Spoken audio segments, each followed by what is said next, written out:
Hello everyone. So this is Kei Seto Kaiba back with part 2 of this mini-series, Learning How to Learn. So if you haven't checked out part 1 already, you can go back and check that. It's not required for watching this video, but it'll make maybe some of the concepts a little easier because as an intermediate player, I think a lot of the ideas that we discussed in the beginning is more or less in the subconscious already of an intermediate player. And likewise with the advanced video that we have planned for part 3, it might be a good idea to also watch part 1 and 2, just so you have a general idea of kind of what this player might already be thinking in the back of their mind before they go into the analysis. Now, with this being said, because this is a newer video and some people might be newer, welcome if this is you. More than welcome, to have more people aboard and learn together. I will sometimes repeat some of the ideas that we looked at in the beginning video, but I won't necessarily spend the same amount of thought or comment on it. Some ideas I may avoid altogether, and so if you want a complete picture of all the ideas that we've said, you can go back and watch the other parts. So with this video, we're going to expand a little bit more, and I'm going to try and more or less get in the role of an intermediate player, whereas last time it was more of a beginning learning player perspective. And this doesn't necessarily mean that we're, intentionally avoiding ideas. It's just that maybe certain ideas will be discussed a little bit more in depth, or certain ideas might be discussed slightly differently. So, without further ado, we're going to get started with this game. As commented in part 1, this is the same exact game that was played several years ago. I just picked a really old game of mine where I was rated, back in the 1500s, a long time ago. And I just wanted to give a good game with a lot of mistakes on both sides, just so we could get some kind of sense of how to analyze the game and how to learn from your mistakes. So okay, let's get into it. So, game begins, d4, d5. At this point, my repertoire was the Slav defense, and so that's exactly what we have after c4. I play c6. And as an intermediate player, I would think that a lot of players would more or less have maybe not a full, complete repertoire, but I think they should have a good idea of what openings to play regularly. And so I would expect as, intermediate, somewhere, roughly anywhere from once you've learned the rules and you no longer see yourself as a beginning player. Maybe that's 1,000 rating, maybe that's 1,200 rating, maybe that's, not rating dependent. Whenever you feel that you're no longer a beginner and you feel like you're more advanced and, maybe not quite as advanced as everyone else, that are at the very top, but, more that intermediate realm, I would expect that you should probably have one or two openings that you're playing regularly and have maybe not a bunch of opening theory memorized, but at least a general concept of some of the key ideas. And so this is what we see here with the Slav, where we can see that black for several moves, as we're about to see, they played a lot of common thematic moves, even if they're not necessarily quote-unquote book moves. But, I just want to comment here, as an intermediate player, there's many other openings to Slav, and this is not the only opening that's solid. So, some people might very well study the standard Queen's Gambit declined. That's a fine option. They may study the Queen's Gambit accepted. That's also fine. As long as you realize that when you take here, you're probably going to give back the pawn. This isn't something you should hang on to. Usually what ends up happening is the top players, if they play the Queen's Gambit accepted, they will take this pawn, and then they will give back the material advantage later in exchange for a piece development. Because as we'll see in this game, black will suffer a little bit on piece development. Another option that black has is instead of playing d5, especially if they really want to avoid the Queen's Gambit, then they could just play knight f6 and just play some kind of Indian game. There could be the King's Indian defense, they could play the Nimzo Indian defense. There's many different options that you can choose. So I don't want to feel like everyone should only play the Slav just because that's what I happen to play many years ago. But it's a solid opening, and it's completely fine if someone wants to play it as well. So I guess the main takeaway here is, as a more intermediate player, I think you should be more branching out and experimenting and seeing other openings, and maybe kind of identifying what might fit your playstyle better now that you've been gaining some experience, playing as a beginner, playing opening principles, getting decent positions, and now you can branch out and kind of see what other options are there in other moves. But alright, so we continue with the Slav defense here. We have knight c3, we have knight f6. And so now we have the first quote-unquote inaccuracy. And so if this was my first time analyzing this game, and I was more of an intermediate player, I would, of course, I'd be looking for definitely the mistakes and blunders. Mistakes would be in this orange, and blunders would be in this red. We got this more of a yellowish for inaccuracies. And so if I was a beginning player, I'd be definitely noticing blunders and mistakes and trying to figure out why those moves are not best. As a more intermediate player, I would pay a little bit more attention to these inaccuracies than what we were previously not. So here I think, okay, why is bishop g5 inaccurate? And so I look, well, what's the best move? And the best move is c captures d5 according to this. Maybe at a different depth it might change move, but why does the engine say that this move is better? So I will play the best move, and I will see what the engine recommends. And now we're going to start doing something that we barely ever discussed in the part 1 video with the beginners, and that is actually looking at the Centipawns. Here it simply wasn't too important. It was more important to just kind of get the feedback, was the move a blunder, mistake, and then try and figure out, what went wrong. But as we grow as a chess player, we need a little bit more objective. We need a little bit more calculation. And here, I think this is a really good opportunity to explain what these actually mean. So these little numbers here, it might be kind of small on the screen when we're streaming this, but hopefully everyone can see it fairly clear. So whenever these numbers are positive, this will be the white background, then that means that white is better. And if we were to just skip to a random point later, like here, we will see that this is black. This black and these negative numbers mean that black is better. And these are very slight. Anything that's very positive, very high, like say plus 10, is massively winning for white. And anything that's really large, the other way, like say negative 10, would be massively better for black.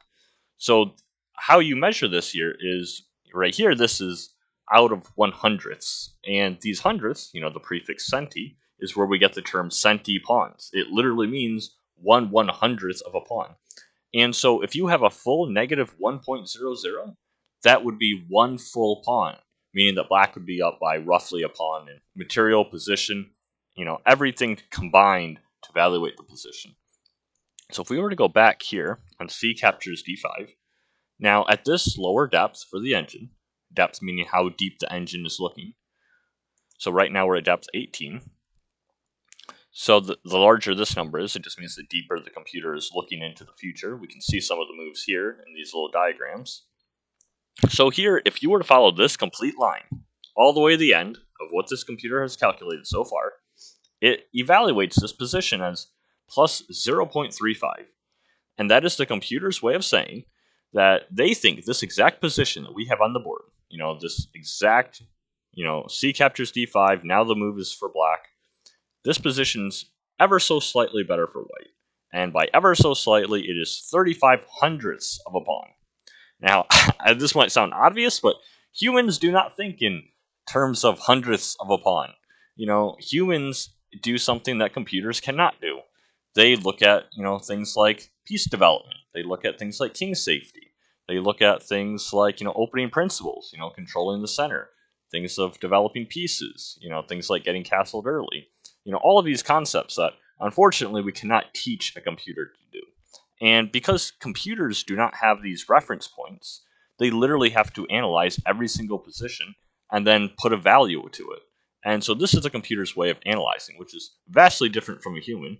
But it's very important to recognize how the computer is analyzing so you can use a little bit of common sense in, interpreting what the computer is sometimes trying to say.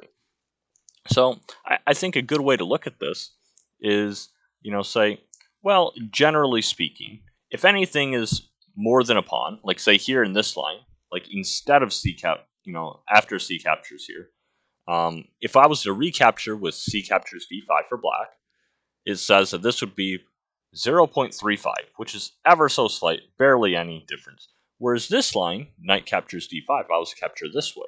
This is actually better for white. This is plus 1.06. And you don't have to count Centipawns to see the difference. We can just see, well, positive numbers are better for white. So obviously we're playing the black side in this game. So we don't want to help white. So of course we're going to play the best move, and that means playing the thing that's the lowest number. For white, it'll be playing the things that are highest, more positive, and for black, it'll mean the ones that are negative, as in the lowest. And so what's more important is thinking, how severe the moves are compared to each other. And the computer does this too, but in a different way. And the reason that I'm spelling this all out, it might sound like it's a bit trivial to be counting Centipawns this way, but I think it's really important to understand why the computer is doing what it does. So a human will look at this move and we'll say, well, what does each move accomplish? So with C captures, we'll say, well, just previously, white just recaptured a pawn, took a pawn, and we're going to recapture this pawn. And we also keep the structure because when white takes, they've lost their C pawn essentially because they've traded it off for the central pawn. So this is probably good for white because as a human, they're probably thinking opening principles, controlling the center, and it makes more sense to have a pawn in the center. If I can get rid of, quote unquote, get rid of this C4 pawn and take this central pawn, it seems like it's slightly better for white.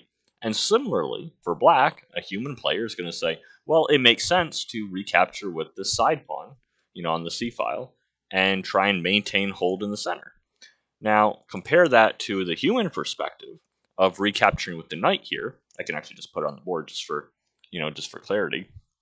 So if we were to do this, we no longer have the same central control because we notice that white has two central pawns, and so they can always contest the center in the future. They have really good central control, short-term and long-term, whereas black only has one central pawn. This central pawn has been traded off. Black no longer has a D pawn. And so even here we can see inaccuracy, but that's just further proving the point that, from the human perspective, we can analyze why C captures is much better, because here, black has simply lost one of their central pawns, and white has only lost one of their pawns that's not as close to the center. It doesn't influence the center as much. So long term, from opening principles perspective, white is simply better right now because they have a better center. And it would make complete sense that if you look at the next engine moves, they're both playing towards the center. There's the immediate e4, establishing a pawn duo for white, grabbing the center right away, and then there's also knight f3, which is a positional way of eventually preparing moves like e4 and grabbing more in the center. So, knight f3 also controls two central squares already. And so I think from a human perspective, we can kind of analyze these imbalances and say, this is why one move is preferred over another. Whereas the computer, they don't have those same imbalances, but it does the exact same thing. Because if you count the Centipawns here, maybe not the exact number, because it will fluctuate slightly as the engine sees deeper, we will see that C captures is a decent move. The computer says it's the best move. And then quite a decent amount worse is knight captures d5. And this little gap here, in this case at this depth, we have plus 0.62 as the very best move, which is C captures. And we have 0.92 for black capturing with the knight.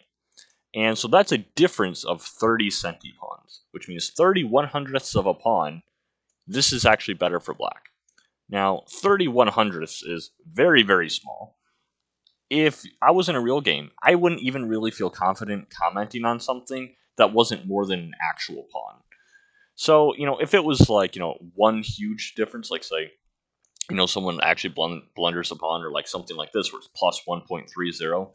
In a case like this, I would say, well, white would be slightly better because this is over +1. It's a slight advantage. Anything that's more like +2, maybe even especially +3, I would say that's a pretty significant advantage. And then anything larger is, usually just even more significant. And similarly with black, if it was like -1, I would say black would be slightly better, but the game could still turn around very easily. And then something like -3 would be, that would be a pretty decisive advantage for black. We don't count hundredths of a pawn. And, so this is like the computer's way of evaluating, is slightly better. It's just that the computer can't necessarily identify in human words where this advantage comes from. So with a difference of 30 centipawns, so we will see that this move is considered inaccurate.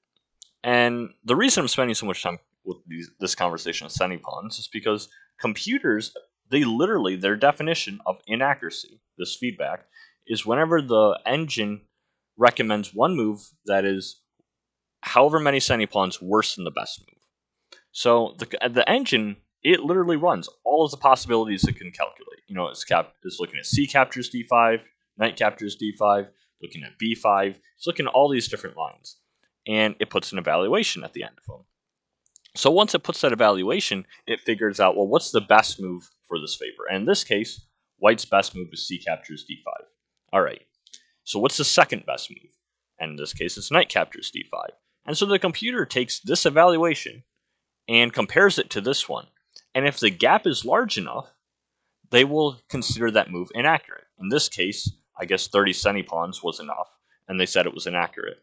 If the gap is larger, and it's even bigger of a difference, it will consider this move a mistake. And if the gap is really large, it will consider this move a blunder. And so there's an actual definition of how many centipawns, based on what engine you're using, which will define inaccuracy, mistakes, or blunders. Now, humans tend to use these interchangeably, but computers, it's a very specific definition.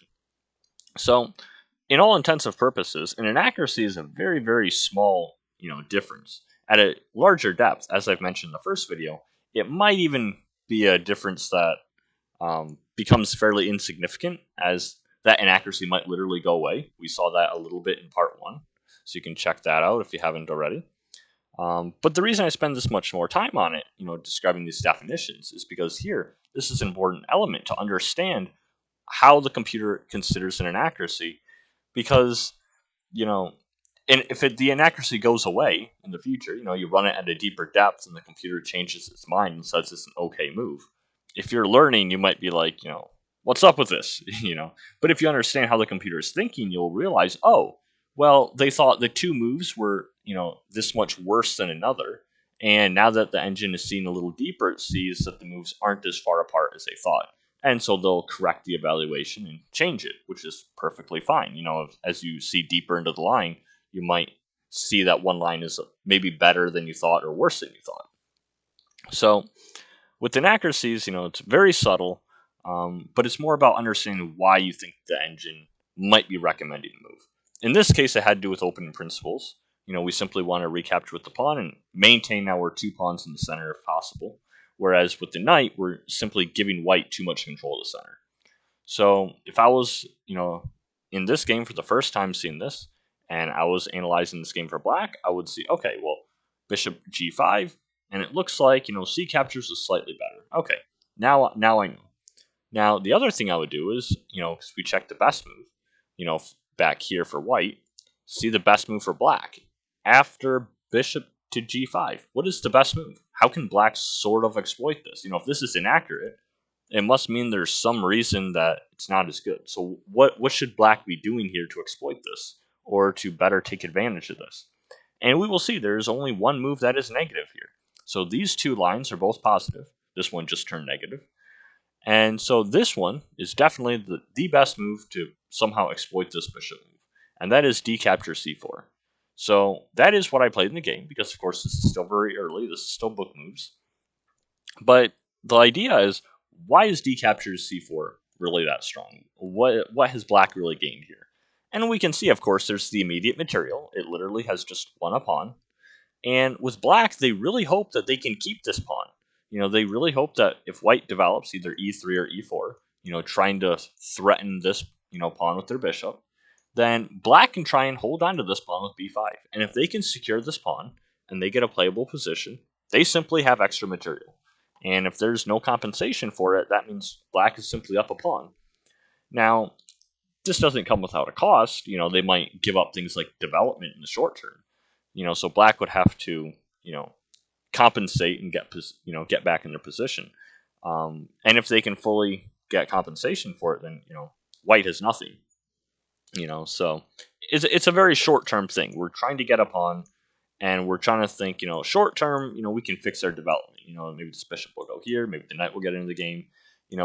Black has to act very quickly to try and secure their material advantage. If, they don't act as quickly, then, they're really slow developing. Their queen side doesn't get developed. This pawn might fall again, and then their material advantage means nothing, and they're just behind development. So these are slightly deeper ideas to this one particular opening. Every opening will have their own nuances, and this is what it takes for a more intermediate player to kind of start investigating these little differences in openings. So okay, so here we have e4. Looks like both sides are playing pretty thematic moves to the opening. Black plays b5. Again, they're trying to hold on to this pawn. That's the whole idea of why you take on, c4 here. Now, if you didn't want to take on c4, say you don't like, being this greedy and trying to hang on to material, then you can simply play a different opening. It doesn't mean you have to play it in this exact way. Other options which are also valid, or especially if they didn't put the bishop in g5, you could just say develop and get this pawn triangle and threaten to develop more pieces, get castled, and simply play a normal game. If you establish this pawn triangle, usually it's more of a semi-Slav type structure, and if you have only these pawns, it's more of a Slav type structure. But these are specific opening things to look at if this is the exact position you're in to study. So, okay. So back to the game. So we have b5, and then we have a4, which is definitely something worth analyzing because this is a mistake, much more serious than inaccurate. And so we have to figure, well, why is this move a mistake? And so we take a look at the engine move, and we see, well, b4 is the best move. Right now at this depth, we have negative 1.69. And so remember what I said earlier, I would say this is a slight advantage already for black. If they play that best move, which is b4, then black will already have a pretty slight to significant advantage because it is greater, well, in this case less than because they're black, it is a larger advantage than negative 1. So negative 1 would be slight. That would be like having a full pawn, but it's bigger than that. We literally have a pawn. Black is literally up a pawn, and their position, I guess, would sort of compensate for the rest of Centipawns. And so here, black would be definitely better if they found b4. Now, in the game, I did not play b4. I did not see that move at the time. I was simply thinking of how can I get developed? I already got my material. Black got their greedy pawn. They hung on to it. I don't want to neglect piece development. And so I played a good move, which is bishop to b7. But just like I said earlier, you can play a good move, and it can still be a mistake because it is so many Centipawns worse than the highest evaluated move. The best evaluated move. Highest, I guess, would be white. Lowest, I guess, would be black. So in this case, bishop to b7 is a decent move. It develops. I think it was the second best move. I could be wrong. Let me look back. Yeah, it's the second best move. And it's solid. It's developing, opening principles, but it misses the opportunity to fully exploit white. White's last move, a4, was a bit premature, and it allows black to play b4. And if we go back a bit, b4 is not as devastating here because white can always prevent it in the future. The top engine move, to no surprise, is play pawn a3, and that way there's no threat here. Black cannot push this pawn and remove this knight, which is defending e4. So by white playing a4, they've played a mistake, and black needs to try and do their best to fully exploit all these mistakes. I think something that a lot of lower rated players, especially when they're learning, they learn opening principles and they get a lot of good wins because opening principles are useful. But if you only follow them blindly, like here, if you were to just instinctively play bishop b7, very similar to what I did in the game, it's a good thematic move. It's a developing move. It's a solid position. But it's not best, and I'm not exploiting the opponent's play.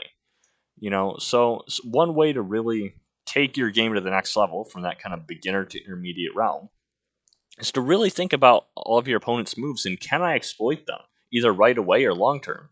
Instead of just only developing with opening principles, think, opening principles is if my opponent is playing solid and then I play solid. Doesn't mean opening principles will be the best move. It just means it'll usually get a playable position. And that's exactly what we have here. After bishop b7, this is a playable position. It is roughly equal. If you take a look at the engine evaluations here, this is all very close to 0. This is all less than 1. It's not as big as plus 1.00, which would be 1 pawn in white's favor. And it's not as bad for them as negative 1, which would be, 1 pawn in black's favor. So this is all very close to equal here. Now, if you're just learning the game and you're trying to get a playable position, that's fine. Playing equal in an opening that you didn't study or don't know well, that's perfectly, something you should be content with. But if you're a, growing chess player, you want to be trying to find the best moves and why. And that means exploiting the opponent's mistakes. They gave you a chance to capitalize. We should be able to play a move like, say, b4 here and realize this last move was not so accurate. I can take advantage of this right away. And we'll see the power of this instantly. I mean, they have to move the knight somewhere.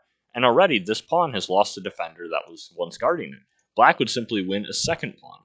So in this case, the compensation was none. White was just kicked away immediately, and black is simply winning a pawn for nothing.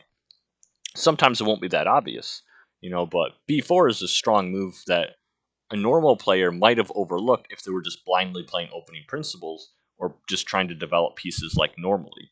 You don't want to let your opponents get a better position than they deserve. Sometimes, they'll play suboptimal moves, but if you don't actually fully capitalize and punish those mistakes, either short term or long term, they sort of get away with it and they get a playable position. So I played bishop to b7. My opponent played f3, and this is common, where at the beginner to intermediate level, one player will make a quote unquote mistake and the other player will make a mistake right back. And that is common because, we're not computers. Even human grandmasters make errors, maybe not quote unquote mistakes to this huge evaluation, but they will make even blunders, even mistakes, occasionally. It's just that their errors are usually a lot smaller in detail. So the fact that we don't play very precise as human players, it just means that as one side messes up, the other side is very likely to mess up because just like how black has played, has missed a chance to play b4, they missed the chance that a4 was not so great. How can we capitalize on this? And that takes a lot of understanding to realize that, why this is necessarily a bad move and why b4, is winning for black. Similarly here, instead of f3, which weakens their king along this diagonal, no reason to secure this pawn this way if you don't have to. It also took away a square for their knight, because maybe this knight would love f3 more than the pawn. There was really no need to do that. But it's very similar to how black overlooked b4. White has overlooked the chance to play e5. And so e5 would have kicked this knight, and that's fairly bothersome, because where's this knight go? Well, let's say it goes d5, that's fine. And now white can move their knight, and b4 has now lost the impact. So of course both players missed the ideas of b4. Black missed the chance to play it earlier. White probably missed the threat, of playing it. But here it was a good way to sort of correct the error before it got out of hand. But both sides simply missed it, and it didn't really impact the game any. So f3 was not so good positionally for that. e5 was the best move, as the computer says here. So we will keep, going along with the game. a6 was best, and again, I'm just focusing on more the mistakes and blunders, and as intermediate, more so the inaccuracies. So we get to the next inaccuracy. All right, so what was the best move? So if it wasn't a captures b5, the best recommended move is f4. And that might look a little counterintuitive. Why would you play f3 and then f4?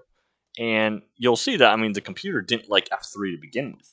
Again, back in this position here, you really want this square for the knight. You really don't want to weaken your king. You really don't want to be pushing this pawn if you don't have to. It's a very committal move. Really, the knight would belong on this square. Controls more of the center, it develops, it gets you one step closer to castling. This is really where this piece probably belongs. It probably belongs knight on f3 in this case.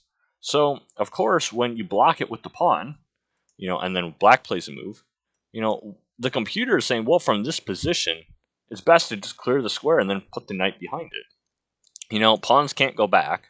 It would have been best to, have the pawn back on f2, but making the best, play from this position, where this pawn is already here.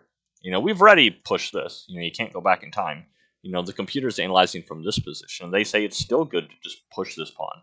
So it's better to, in this case, kind of fix the mistake.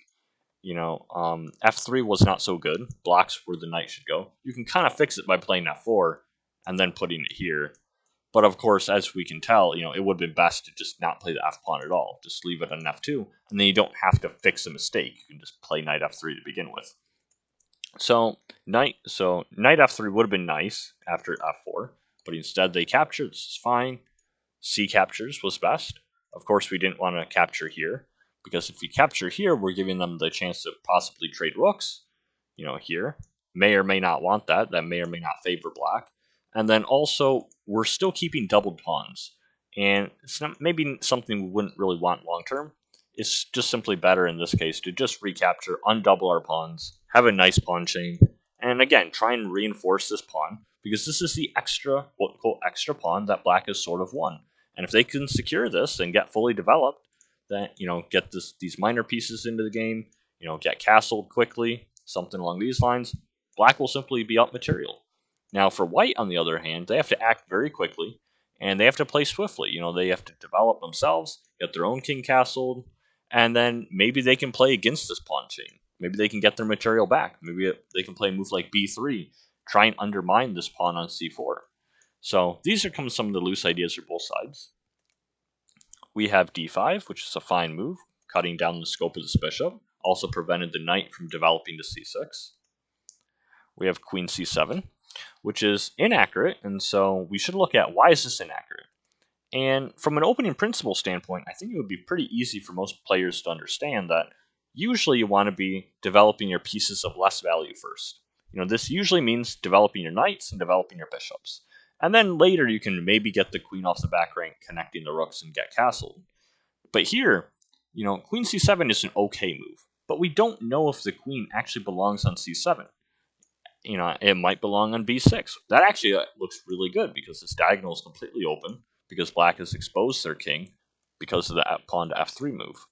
Maybe the queen will go somewhere else. I'm not really sure I want to commit to the c7 square. Now, a move that we know we have to play, this is a friendly pawn. We can't move the knight there, and we can't go here because, of course, they'll capture the knight. So a move we know we have to play at some point is probably knight b to d7. So why not play a move that this knight probably belongs there?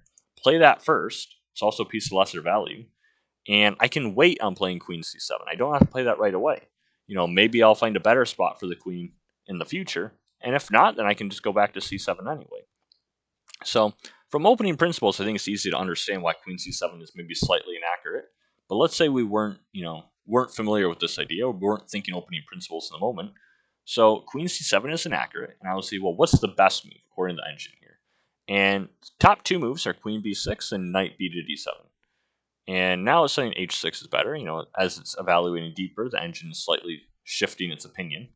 Okay, and we're back to queen b6 and knight b to d7. And they're very similar. You can see the valuation difference right now is 2 centipawns. So that is only 2/100ths of a pawn. They're essentially the same in evaluation. The difference is negligible. Two engines are probably not going to, debate 2 centipawns too much. Certainly 2 humans won't. So queen b6, I think, is a good move because, again, it exploits this diagonal, taking full advantage of something that white has weakened. In this case, they've weakened this diagonal when they played f3 because, this isn't really too bad. The pawn was still on f2 here. This is just a few weak dark squares. But now that they've played pawn to f3, it's more than just some weak dark squares. It's weak dark squares cutting into the position where black's king wants to castle. And so we're actually stopping them from castling if we have the queen on b6. And it's actually very difficult to kick the queen away because, here the knight is the logical way to kick the queen, but this is a friendly white pawn for white, so they can't kick the queen this way. And of course, this square, they would just take the knight. So queen b6, I think, is a more exploitative move, similar to how we could have found b4 earlier in the game. The other good move is, of course, knight b to d7. Very similar. There's no reason to commit the queen. Maybe if we weren't sure this was the best square for the queen, we would just develop the knight first. And I think that's why they're similarly evaluated. So these are some of the ideas that you start to consider when you notice this move is inaccurate. And you start to consider, well, what was better and maybe why. Try and reason in human words, some kind of compensation, some kind of reasoning why the computer might think one move is better than another. And if after all that you're still completely lost, that's a perfect time to write a forum. Simply ask the chess.com community or ask a friend who's a stronger player. Get their human opinion on that exact position.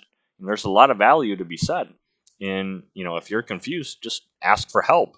And if you write things in a professional looking way, or you ask the right group of friends, you're likely to get a very good answer, and then you can just continue improving.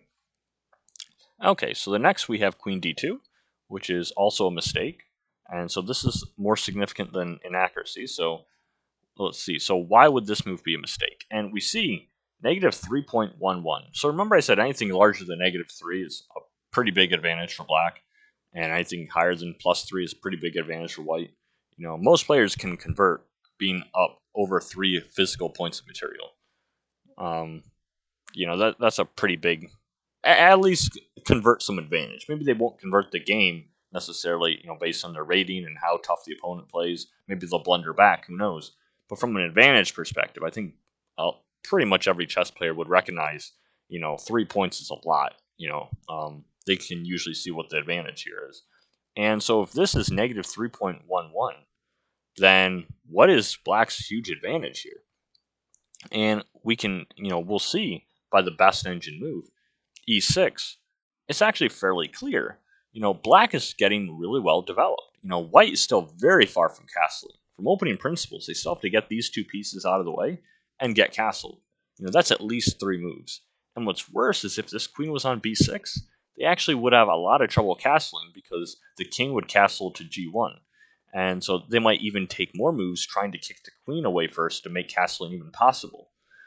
And of course, castling queenside in one move is very, very scary and not recommended because there's simply no shelter. This one white pawn is not going to help shield that king too well. So with e6, I think the real problem is white is really uncastled and really underdeveloped. And with e6, black's plan is simple. They're just contesting white's center. They're going to try and get developed, maybe something like this, maybe something like this, either one. And then they just castle. And because black is very quick to get developed, we mentioned this earlier when black grabbed on c4. If black can get fully developed very quickly and they have their material advantage, they're just simply up a pawn. And they're securing this pawn. This pawn is held. So they just have a literal physical material advantage as well as positional advantage.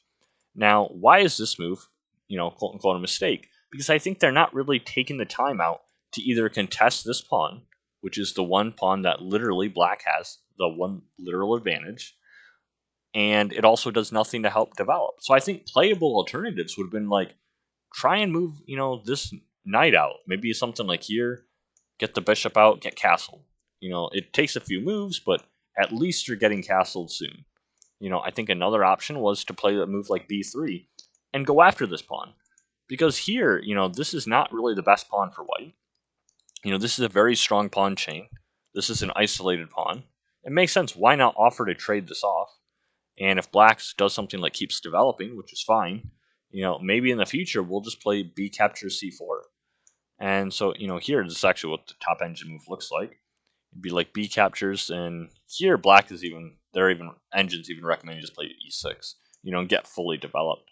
I think we could see the problem here is if black were to take in kind of a greedy manner this way, the problem is we're opening the b file for white, and then maybe long term, once this queen might get kicked away in the future, they have bishop captures c4, they've gotten their material back. It would be exactly equal material if white can recapture on b4.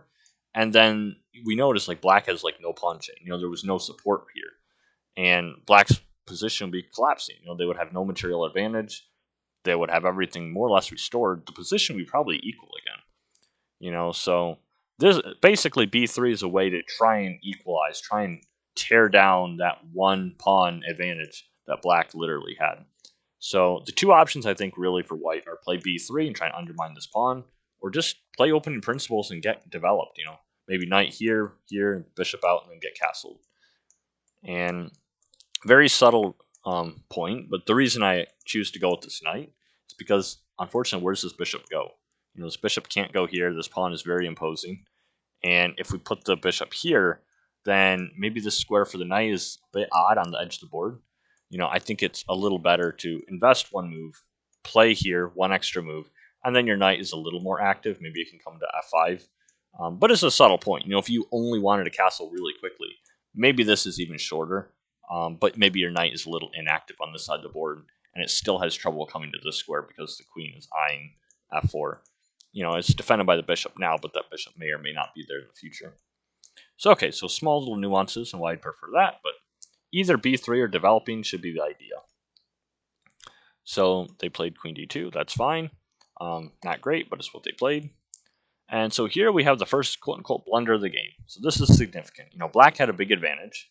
They should have been recognizing these, elements, what white was doing wrong and not getting developed. Black has material advantage. Black should simply be developing. They should be playing moves like knight b to d7 and continuing development, or they should get castled themselves. Play e6, bring this bishop out, get castled. And if they do that, they just have a really good advantage, and they have a safe king, and the game continues. So here there was no need to move the queen again. And, I think a beginning player, something we talked about a little bit in the last, video, the part 1, was why this move is not so good. And we see that with bishop to f4, we're kicking the queen that moved again. There was no need to move the queen to c7, and then they invested a second move to move it to e5. It's not really clear how much better the queen was on e5 or c7. And after bishop f4, it's going to have to move a third time, probably somewhere like h5. So we're wasting a lot of moves moving the queen unnecessarily. So what's better, is for more of a advanced thinking. Think, why did I play this mistake? Because chess isn't only objective. Sometimes there's a little bit of psychology behind it. And I think this is where the bridge of beginner to intermediate, and especially intermediate to advanced, starts to come up. You start to question, okay, well, obviously queen e5 is a mistake. In this case, it's a pretty big blunder. But why? Not only why is it bad, but why did I play this move? And it might make you look at things differently, because if you can identify why you played a certain bad move, then you can maybe identify in the future how to not think that way, and then how to play differently. So some possible considerations, because this game was played years ago, I don't remember the exact reason I played it. I could think maybe, one plausible explanation is queen to e5. Maybe I foresaw pawn to e6 from white, pawn to d6 for white, and thought maybe that, even though the square is very heavily defended, maybe I was a little bit, concerned about that. Maybe it was more of like a subconscious fear that I thought, I really don't want them pushing this and maybe attacking my queen. Maybe there's some tactics on the king here. I don't want this pawn advancing. That'd be very scary. Maybe I'll just get my queen out of the way. And so maybe I was concerned with a threat that didn't actually exist. So maybe that's one plausible explanation. And so if that is indeed the reason, I'll have to make a more conscious effort to go, this is fine. Let's confront our fears. Let's use objective calculation and go, well, they can't push d6. We can just take. There's no follow-up here. Even if they try and pin me, I can always get out of the pin. I'm still holding the material. I guess there's no reason to fear pawn to d6. So that kind of thinking to slowly erase your chess fears is one way that you can kind of correct these mistakes. Now, another reason that black might have erred and played queen to e5 is maybe they were trying to attack the bishop. Maybe they thought, hey, this queen is, tied down to defending the bishop. Maybe I should recapture that way. Not recapture, but if they go here, I could recapture. Or, it's simply tying these two together. So that way the queen can't move, because then I can simply take the bishop. So, maybe that's a consideration why black thought to move the queen. So there's a lot of reasons why they might have incorrectly assessed why this is a good move, because obviously queen e5 is not. It's a blunder by the engine. And from opening principles, there's no reason to move the queen once and then twice. This isn't really a better square. And then we'll have to move it 3 times. These are unnecessary moves that we could definitely eliminate. So I think taking a little bit of an approach to maybe not so much here's the bad move, but so much take that to why did I play the bad move? How can I find a better move in the future? And sometimes that means confronting psychological fears or concerns in a position. Maybe I didn't like d6 being pushed, and I have to understand, that's not a threat. I can just move my queen in the future. That's not a big deal. I don't have to move it now before the threat actually happens. But whatever the case, queen e5 was played, and so of course white played the best move. They, attack my queen again, bishop f4, and now I have to waste another move moving the queen. So queen to h5, really inactive on the side of the board. The queen really doesn't belong here. It's the best square because we were threatening to lose the queen. We had to move it somewhere safe. Really didn't have too many squares available. This is the only square that keeps the queen and keeps the material for the time being. So we'll take it. But, the queen is really not too active here. We're looking at this pawn. We're looking at this pawn. It's not really doing too well. So finally we get white starting to develop again. This is good. Notice that I mentioned this idea earlier, and I was thinking knight g3 and bishop e2, and then white gets castled kingside. It's even stronger here, because now look at the awkward placement of our queen. So again, all of these moves that black was playing, and our queen is actually walking into a place where white can develop, to a square they wanted to develop anyway, and kick our queen. So this is really something we really don't want at all. So next it was queen g6, and the computer said this is inaccurate. Okay, so maybe similar to the last move, where queen e5 was maybe anticipating d6 incorrectly and trying to move out of the threat before it happened. Maybe black saw knight g3 coming and didn't want them kicking the queen. So black simply played they simply played queen to g6 to avoid their knight in advance. But here's the problem with this. That knight may or may not go to g3. And it's okay if you can deal with the problem before it happens, but is it necessary? And this is something advanced players think a lot more consciously. Sometimes if you can gain time on your opponent, if they're wasting moves with the wrong plan, all that time that they spent on the wrong plan gives you extra time to prepare your attack or your defense or whatever your plans of the game are. And so in this case, this knight may or may not go here. If I move queen to g6, I've committed another move to whatever. That one move that I spent playing queen g6, I could have been doing something productive. I could have been moving this e-pawn out, getting this bishop out, getting castled. That looks logical. I could have been completing my development, play a move like knight b to d7. We still haven't played that. We still wanted to play it. I've commented this earlier. This knight has no other squares that really wants to go. We want to get it developed. Knight b to d7 is another move crying out to be played, but it still hasn't been. I think these moves would have been better ideas than moving the queen unnecessarily again.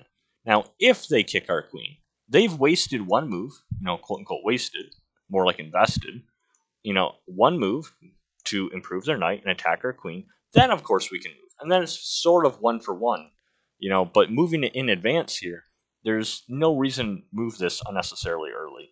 So, if we were to save this move, like say they don't go knight g3 for whatever reason, maybe white changed plans, and I don't know why, but say they found a different square for the knight. Maybe long term in some different middle game, they choose to relocate the knight here. Okay, fine. It's a different plan.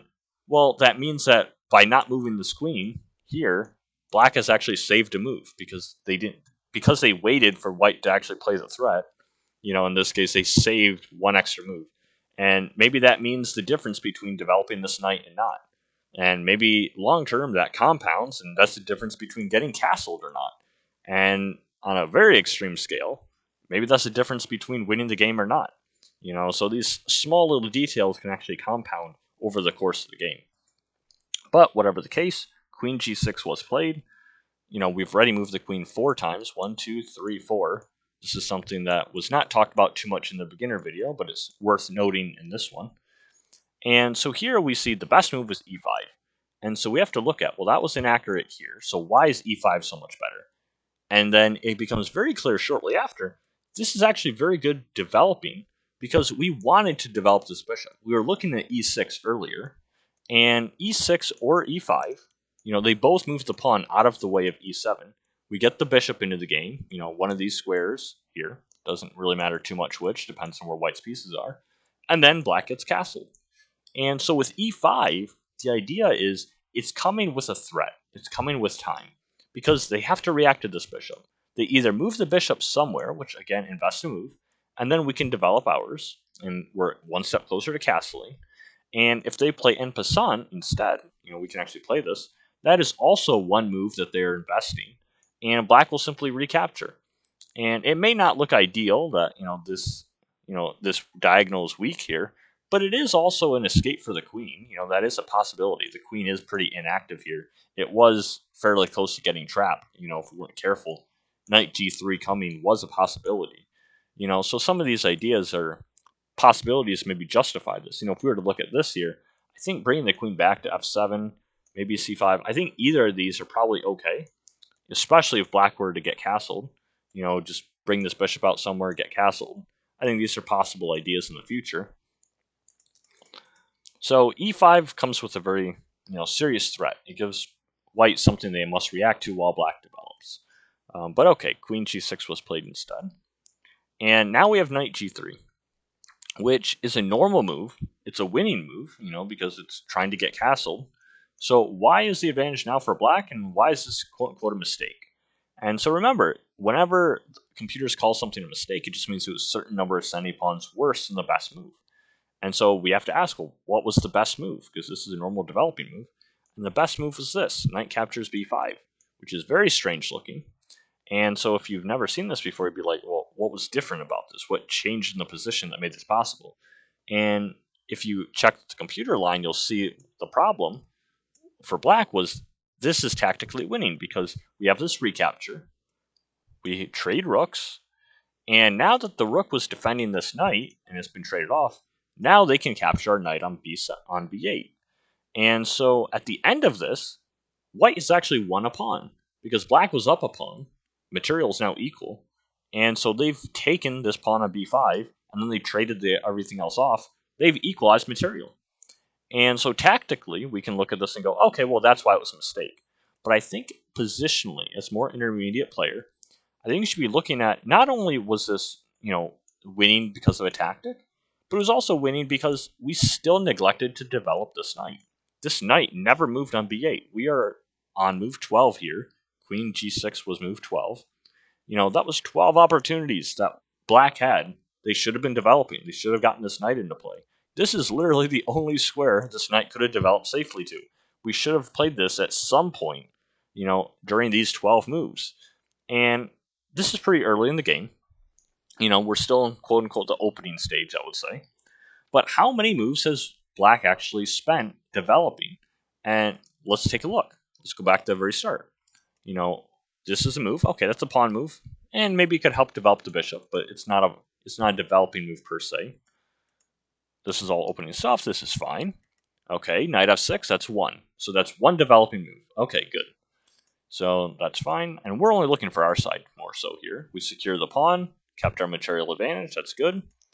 2, bishop b7 is a developing move. It failed to capitalize on the mistake of a4.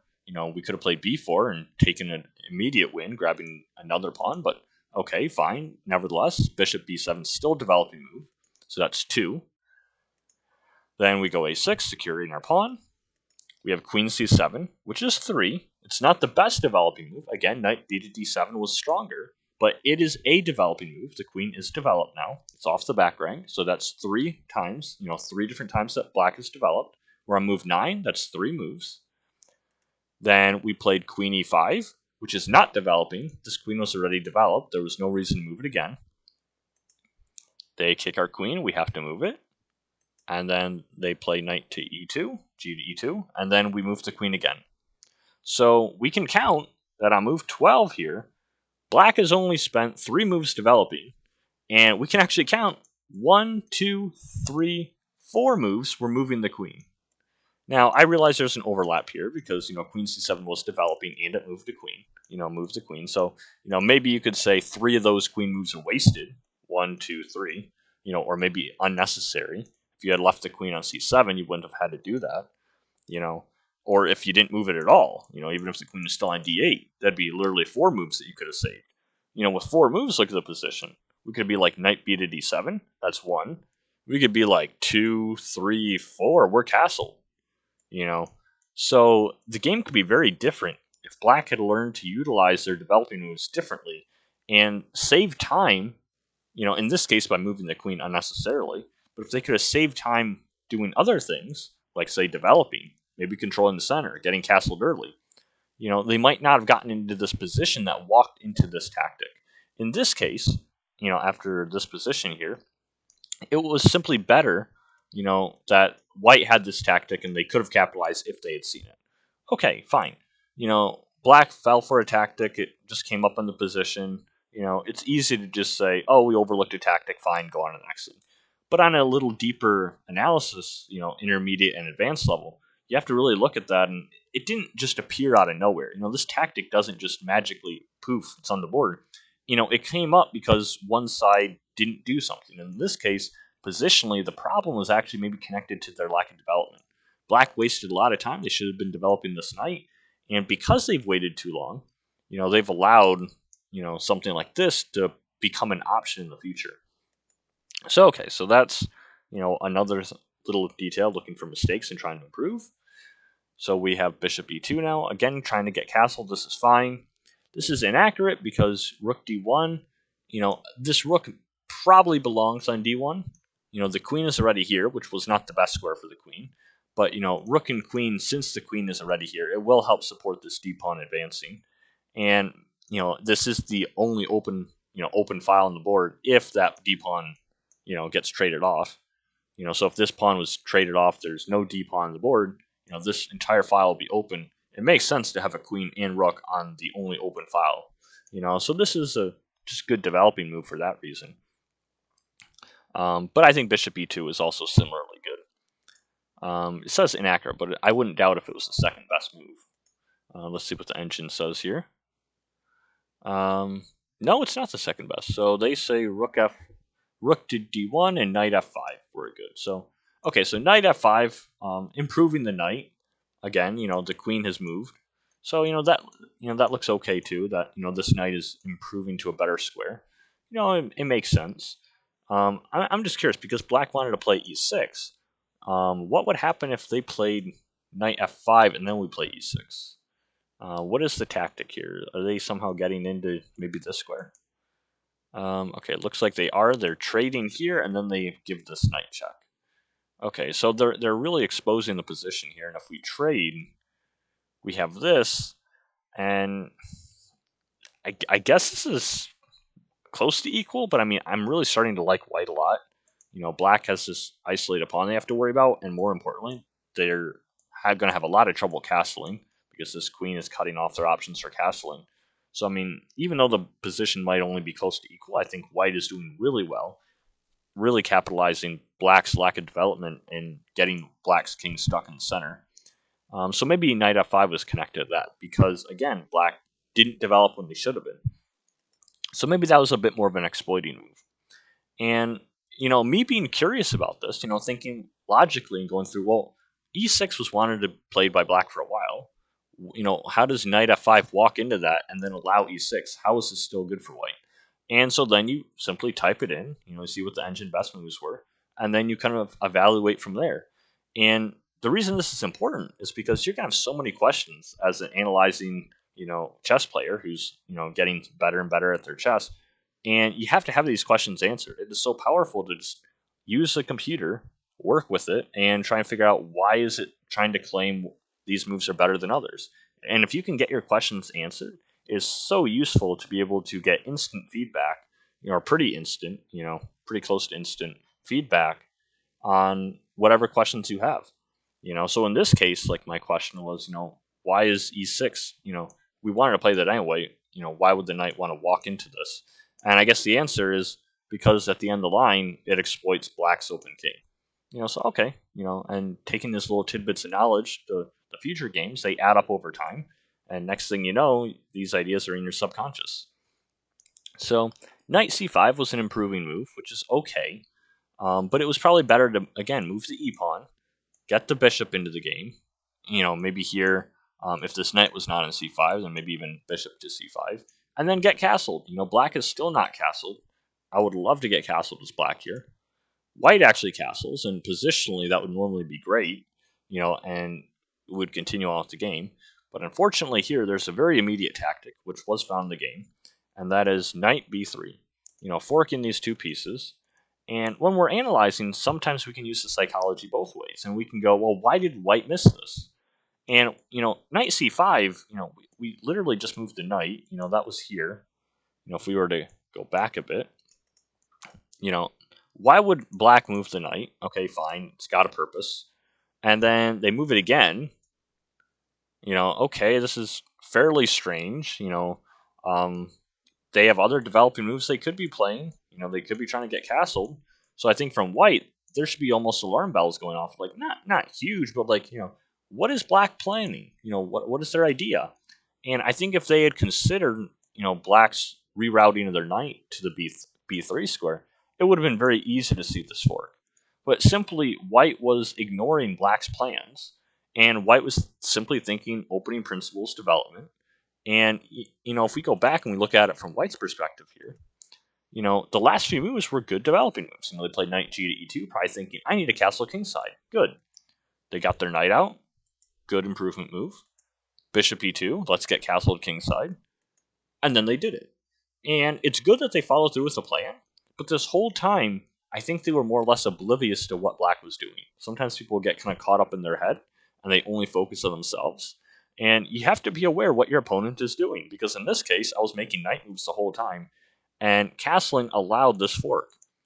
But, if they had just taken a few extra seconds here on this one move, they could have realized, maybe I could do something about this. Maybe play rook d1. That way this move is no longer a fork. They'll just move the queen somewhere. And then, okay, well, there's no threat. Let's just develop. Now you can get castled. And this may or may not be best. There might be better moves. But this is certainly not going to be a blunder. So we can wait for the evaluation of the engine, see what it says. But it'll probably be a decent move, because there's no fork, and now at least white's king is safe. Yeah, so this is a result kind of expected. Looks logical.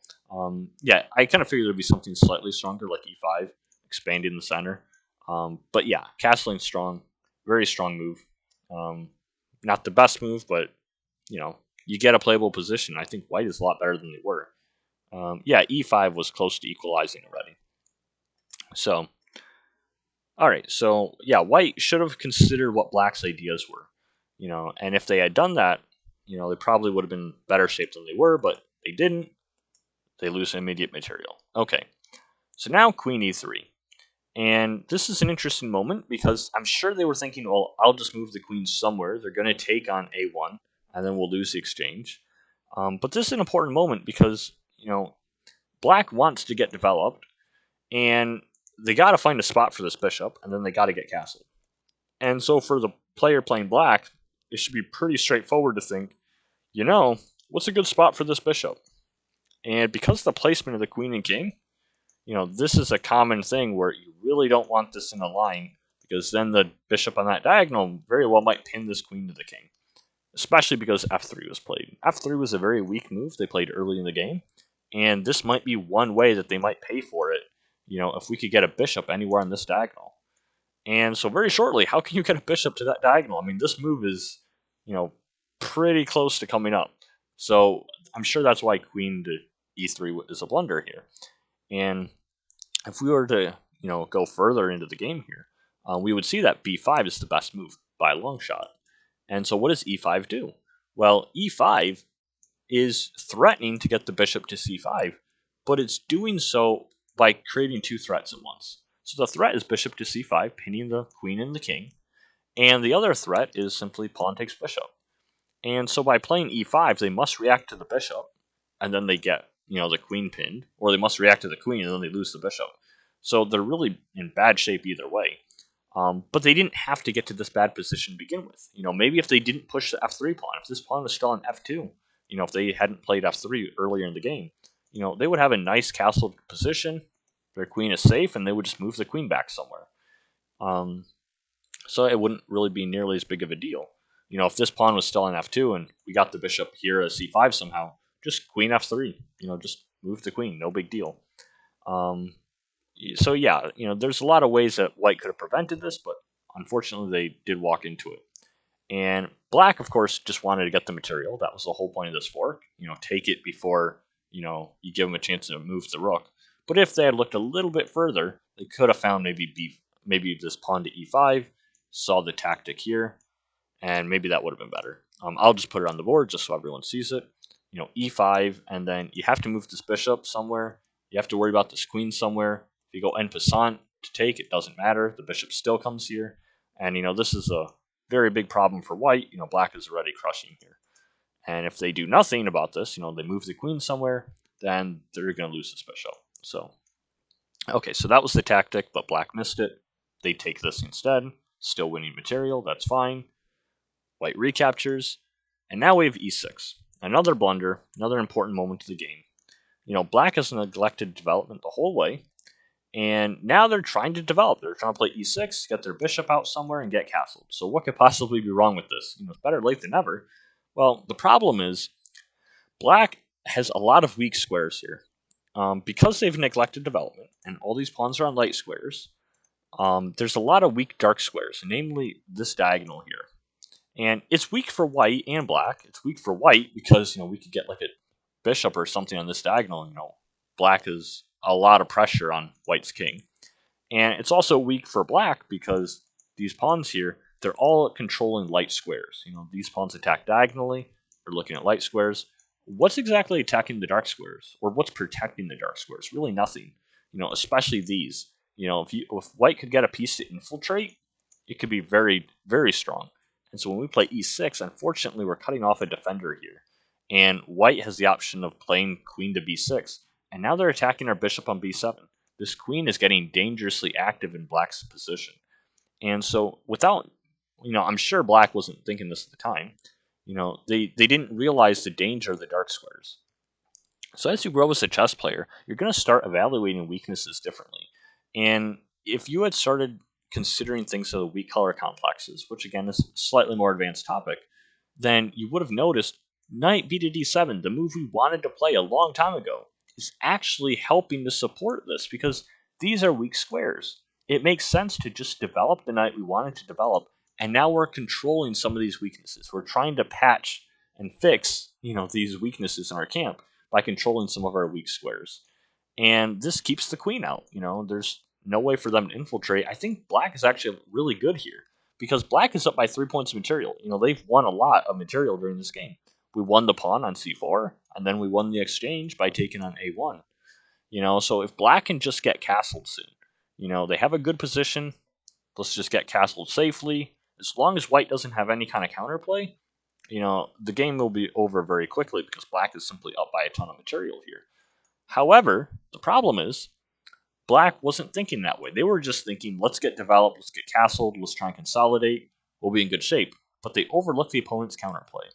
Queen b6 is a very strong move. And so we saw from both sides, kind of like when black has played this, white wasn't really paying attention to what black was doing.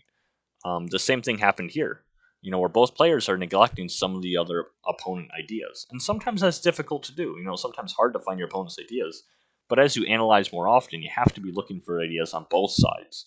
And you have to be looking at, what can my opponent do and how can I prevent it? Or does it need to be prevented? So these are questions that a beginning player analyzing might not be considering, but maybe they should be. So next we have queen b6, taking immediate use of this. I think queen b6 is probably the best move. Knight captures b5 is the same tactic that we looked at before, where this is still winning, because if they trade here and we trade down, then this knight has lost a defender because this rook is traded off. And again, it exploits the fact that this knight was undeveloped. This knight should have been into the game a long time ago, but it hasn't been. And this is some of the reason that black is, at that point they were getting away with it. But at this point, this is some reason why black is losing the game here, because they neglected development. And if you analyze the computer and only look for mistakes, you only look for blunders, you only look at the basic tactics you missed, you're not going to think why those tactics came up. You'll just say, oh, I hung my queen. Oh, I blundered material. But no, not necessarily. That might be the superficial reason at that moment, but that was the breaking point. The position was bad before then. And maybe it was something like getting your king stuck in the center. This king is still uncastled. Maybe it was something like neglecting development. This knight should have moved a long time ago. If we were to count how many pieces are developed after e6, opening principles will tell you, well, 1, 2. Okay, black has 2 pieces developed. They're off the back rank. They're okay. How many does white have? 1, 2, 3, 4, 5.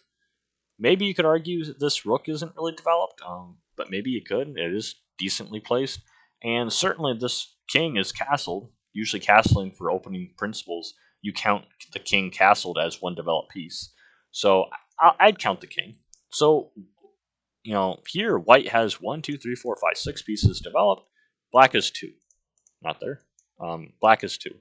So 6-2, massive, massive development lead for white. And so here, it's no surprise that white is much better. Usually if you have that big of a development lead, you usually want to open the position, and you usually want to transform that lead in development into some kind of attack, because your opponent is simply in no position to defend it. My king is so open here that I have just 2 pieces developed. And if they were to attack my king, this queen isn't even defending my king. It's developed, but it's kind of on the edge of the board. It's not really looking at much. This queen isn't even really developed to the best square. And even this bishop is probably one of the best developed pieces black has, but it's really not looking too good. It's looking at this pawn very close. It's looking at a friendly pawn here. So black is in a lot of trouble from a development standpoint. And in this case, it's not even worth the material. They're up by a little bit. A pawn was nice. Being up by 3 is huge. But when you allow the queen to infiltrate here, just having this such poor development and the king open, it's no reason that the game is about to turn very quickly. So queen b6 was a great move. So I had to move the bishop, I thought, bishop to c8. And, it's just a bad position all around because I had very little pieces developed and now I'm sort of undeveloping. So better, I guess, if you're the engine trying to save it, would have been maybe a move like e5 and they attack my bishop, I attack their bishop, and just try and complicate matters. But this is a very bad situation that white is a lot better in now when black was otherwise controlling the game most of the way. So the position is starting to slip because of this poor development. So, okay, so, they take, bishop captures b8, which is winning. It's a quote-unquote mistake because knight captures b5 was a stronger tactic. We saw that earlier. But this is winning a piece. They take the knight. I can't recapture because then they have this move. So, it's just really bad. The fact that, they were just winning a piece, again, an undeveloped piece that should have been developed away from the square a long time ago. It's just showing how bad the position is. It'd be much worse if black wasn't ahead in material. But now they've literally lost the material back. There are no ways it's gonna, get developed quickly enough. They'll try the best they can, but it's not gonna go too well. So they developed the bishop out, hoping to get castled, but this is a definite hope here. So we have queen c6 check, and then we have bishop d7. Because of course I don't want to lose my castling rights. I want to get castled soon. So unfortunately, I did suffer to this fork here, and they will take this rook soon. But, I don't want to lose castling rights in the process, so I might as well block. They'll take my rook, and then I'll get castled. So this is move 20, and I wanted to comment this a long time ago, but I was waiting for move 20 specifically. And the reason I was waiting for move 20 to say this is because the average chess game is 40 moves. And, okay, 40 moves. Now, half of that is 20. And so a lot of time, I like to personally think, halfway into the game, I like to kind of do like a little check on time. And what I mean by time is literally how much time is on my clock. So this was a 20-minute time control chess game. No delay, no increment. There's no, time added on for something like delay or increment. There's nothing added on at move 40. So I figure I can kind of manage my time management, and I can kind of like, ration it off and say, I can have a little free time if I need a certain time to think a little longer. But roughly, half the time of the game, half my time on the clock should be gone, or pretty close to it. Maybe with a little barrier, just in case the game goes over 40 moves. But, if it's a 20-minute time control game, I should expect my clock to be at roughly 10 minutes at this point, move 20. And so here we see my clock is at 12, which is pretty close. And that 2 minutes or so is a bit of a barrier in case the game goes over 40. So it's like, okay, that's not too bad for move 20. And my opponent has done similar, where here, they've spent, a little bit of time, about 7 minutes on their game so far, because it was 20 minutes, and now they're down to roughly 13. So both sides are using their clock fairly well at this point. But something that's worth noting is just because you have your clock good at one point, that doesn't mean you weren't rushing earlier in the game. And a beginner analyzing their games isn't necessarily going to be thinking how long they took on each move. But I think an intermediate or advanced player is going to start really looking at this more carefully. Because as we go through the moves, you'll see black actually had really bad time management. And I can rag on black because in this game it was me. So it's more of self-criticism from the old me years ago. But if we go through this, a lot of this was opening principles. Let's go to, say, move 10. Okay, so it was a 20-minute time control game. So I should have used roughly 10 minutes to get to move 20. By move 10, you would think I should have used about 5 minutes. So, okay. So it's 20 minutes, and I have 17 on my clock. So I've used 3 minutes. So at this point in the game, it should be a decent estimate. I should have about 15 minutes left on my clock. I have a little extra time. So that's maybe 2 minutes that I could have maybe invested and found better moves. I mean, maybe I could have improved and found a better move than queen c7. Maybe I could have been looking for like knight b to d7 and finally get that knight developed. Maybe I could have taken a little longer and found, instead of blindly opening with playing opening principles and developing, maybe I could have found this b4 move. Sit on the position a little and found, what, a4 isn't that good. I can exploit this. I can remove the defender. This knight has to go somewhere. I win a pawn. Wherever this knight goes, whether it goes b1, a2, it's got to go somewhere. And then the point is the knight is no longer defending e4. So utilizing your clock a little better and having these kind of check-ins throughout the game at certain moments is kind of a good kind of thing to have like in your radar, kind of something that you're kind of keeping tabs on. Maybe not consciously looking at every single move, but something you kind of check in on every now and then so you don't get into time pressure later in the game. And you also don't want to be rushing too much, to get to this point. Because right now, I think black has used their clock fairly well, because it's pretty close. It's not as drastic. If it was a 20-minute time control game and I had like 19 minutes on my clock here, that would be a problem. That would be definitely rushing through my moves. So this one isn't as severe as it could, but I think black could have slowed down even a little bit more. And white is very similar, where they could have slowed down slightly more too. It's not the end of the world, but it's a consideration because at this point in the game, even though their clock is roughly where it should be for black, black is essentially lost here. Material is equal, but white is infiltrated with their queen. They're about to win this fort and pick up the rook.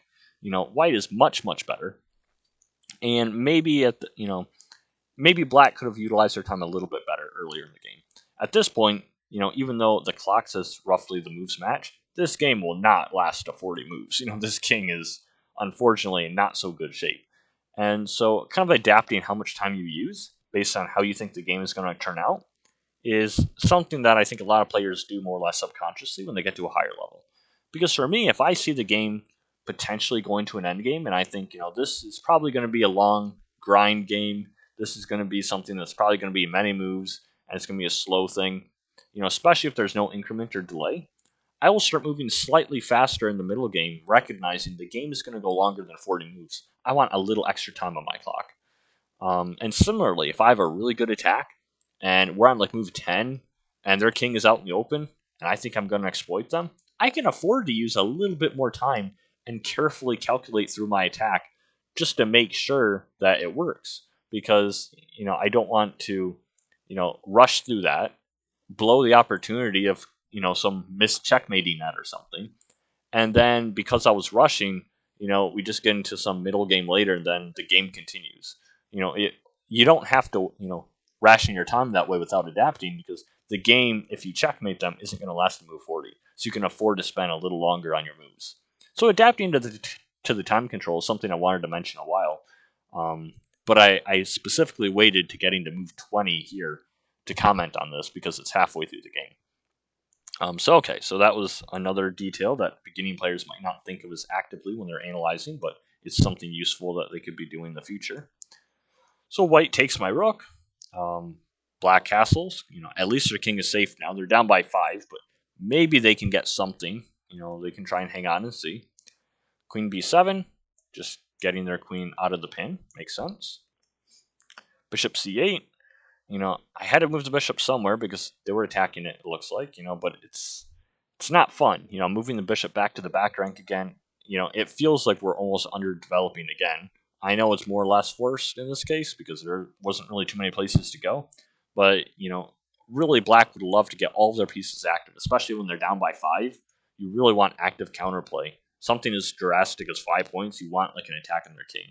Something like get this bishop to a nice diagonal, maybe some kind of all-out pressure here. You can't play slow positional.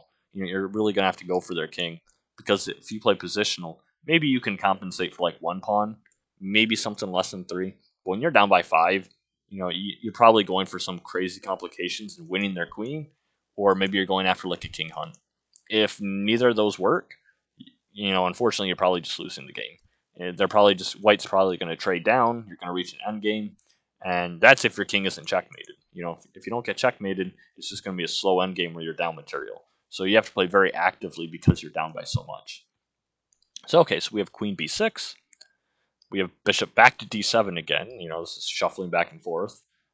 Sort of, almost like they're neglecting the development again, even though we're past the opening.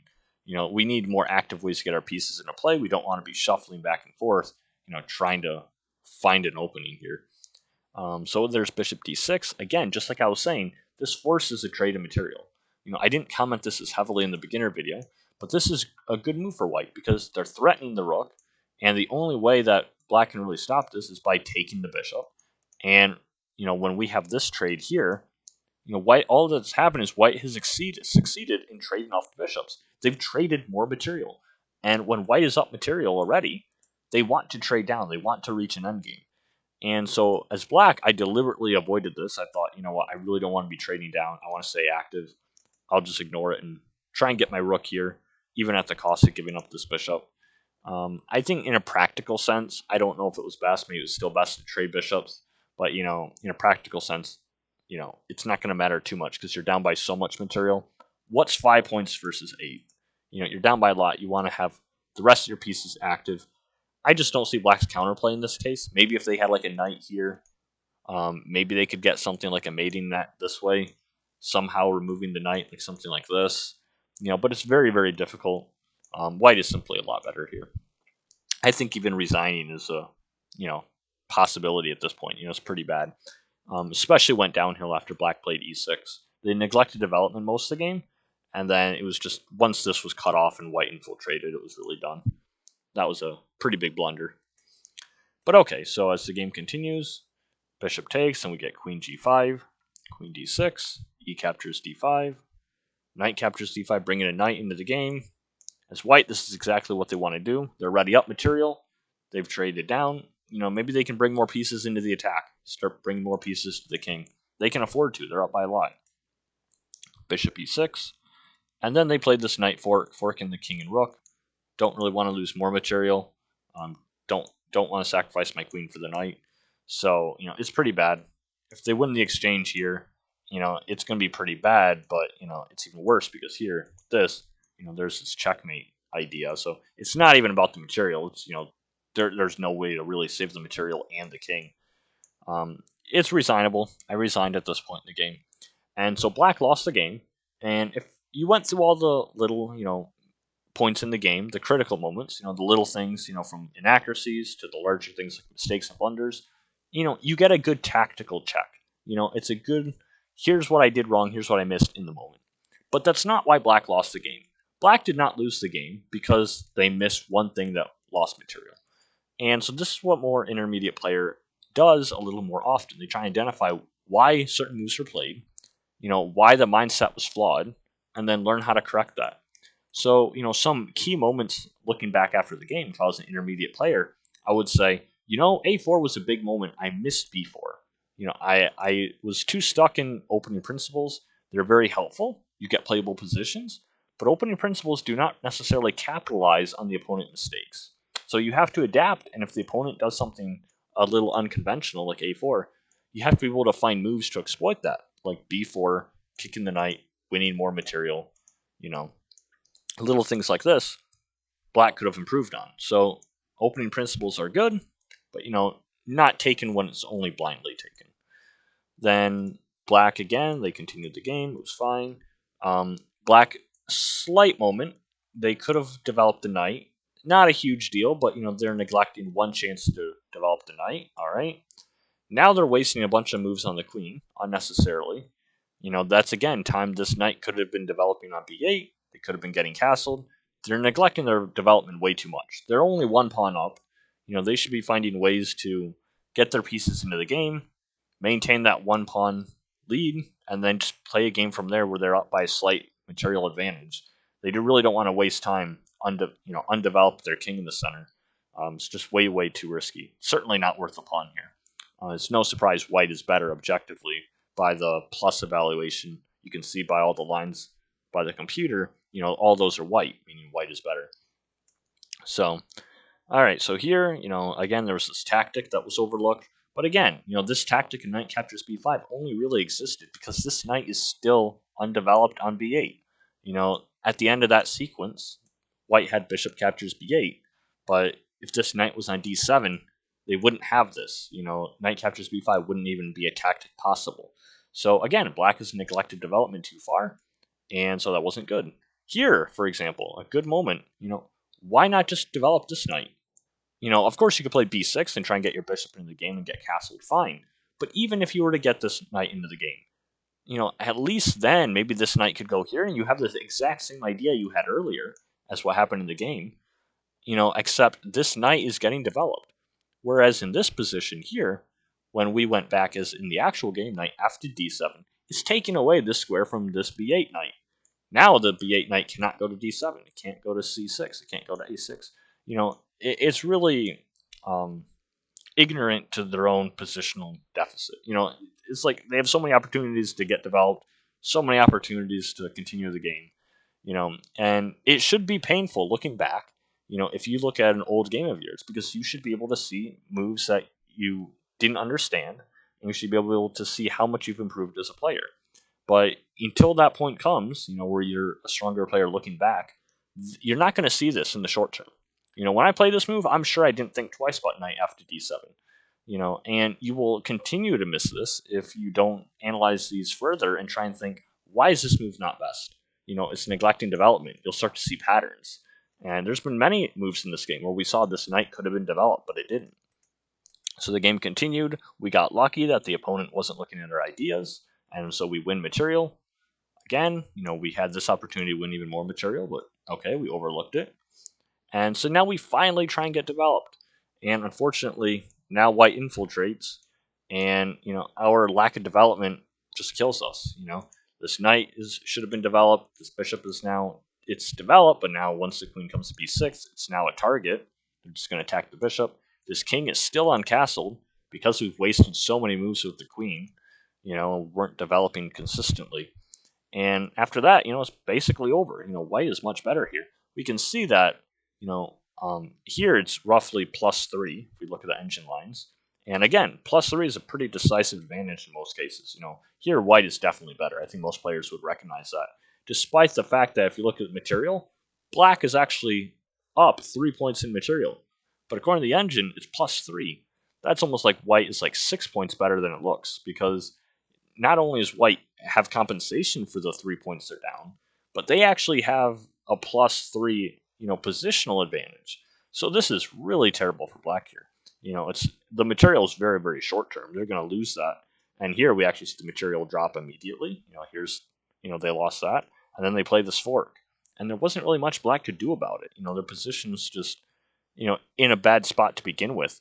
And it wasn't so much that they missed things. It's just that, if you're only looking at tactics, like here, you're like, oh, I missed this, oh, why would I see this? This is a bad move. Now they can take my knight. Well, not really. It was a losing position before, +7.48. Really nothing that black is doing, unless they find some way to swindle, is really going to do too much. This is not the point where he lost the game. Black playing this bishop out, trying to get castled, and then quote-unquote falling for this fork. This is not missing a tactic and why they lost the game. Black lost the game because of lack of development. And you wouldn't have saw that if you hadn't gone over this very consciously, very slowly, taken an hour or so to analyze, just like what we've been doing, recently with this game. And really try and get to not only the moves, but the root of why the moves were played, why the moves were not good, how you can improve those moves, how you can find better moves, considering the psychology behind the mindset. Why was this played? Why did my opponent play this? Questions like that, they're really instructive if you can understand why you make a mistake and then what you can do to correct it. But that's a lot of introspective analysis. That takes time. That takes effort. And the sad thing is a lot of people don't want to invest that time. Or maybe they don't know how, and hopefully videos like this will help them so they know what to look for. But if you're not putting in that conscious, slow effort, you're missing chances to improve. And analysis is a really great chance to improve. These lost games is a real opportunity to learn from your mistakes. You have mistakes you just played. Now you can find them, now you can improve. So it's a very slow process, but if you do this for a lot of your games, ideally every game, especially the games that you lose, it might be tough to go through in the moment, but if you put a lot of effort in like this, a few years down the road, you'll be several hundred points higher looking back at an old game of yours and you'll be pointing out mistakes for everyone else, so hopefully they can learn from their games too. And so yeah, that was the rest of it. The rest was converting, and there was just this fork, and then black resigned. And so that would be my assessment as more intermediate player looking at this, why black probably lost the game. And so the next video that we have planned will be the part 3 to this, which will be the final video of the mini-series. And we'll look at this game again, but we'll add a few more things from the more advanced perspective. In this video, we expanded a little bit on some of the beginning concepts, what was more very superficial, the exact moves. With this intermediate, type of analysis, we expanded on the actual moves and kind of went a little more into the realm of why those moves were maybe not so good, how you could actually improve those, a little bit more nuanced thinking and mindset and things like that, so you could learn how to correct those mistakes before they happen. And in the advanced video, I think there'll be a few ideas that, will even be more enlightening, I hope. So I hope everyone found this useful, and, make sure to use your own games to, take them as a learning experience, so I hope everyone the best of luck, and I'll see you in part 3.